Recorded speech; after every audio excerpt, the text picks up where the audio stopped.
Hello, phone తీసుకెళ్లి మీ సీటుకి. ఇంతకీ మీరెవరు సారు? నేను ఆయనకి తెలుసు, అర్జెంట్ అని చెప్పు. పేరు చెప్పకుండా ఫోన్ ఇస్తే మా సేటు కోపడతారు. ఏయ్, బాయ్ నుంచి ఫోన్ అని చెప్పు. ఎవరికి బాయి?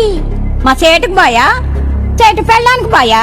నేను ఖల్లీదిని మాట్లాడుతున్నాను. ఇంతకే నువ్వేం చేస్తావు? నా గురించి తెలీదా నీకు? టీవీలో చూడలా?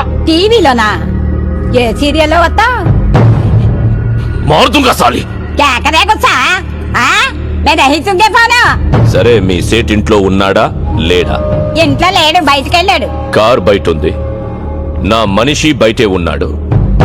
నోరు మూసుకొని సేటికి ఫోన్ ఇవ్వు. మా సేటికి 10 కార్లున్నాయి. ఏ కార్లో ఉంటాడో, ఎక్కడికి పోతాడో నీకేం తెలుసు? సరే, నంబర్ చెప్తాను, రాసుకొని సేట్ వచ్చాక ఇవ్వు. చెప్పు. 00 తెలుగులో చెప్ప. 00. నెంబర్ ముందు సున్నాలు ఎందుకుంటాయి? ఏయ్, మీ సేటుకి చెప్పు, 10 కోట్లు ఇవ్వకపోతే చస్తాడని. 10 కోట్ల? నీకా? నాకు జీవితమే సరిగ్గా ఇవ్వడు. నీకెందుకు ఇస్తాడు 10 కోట్లు?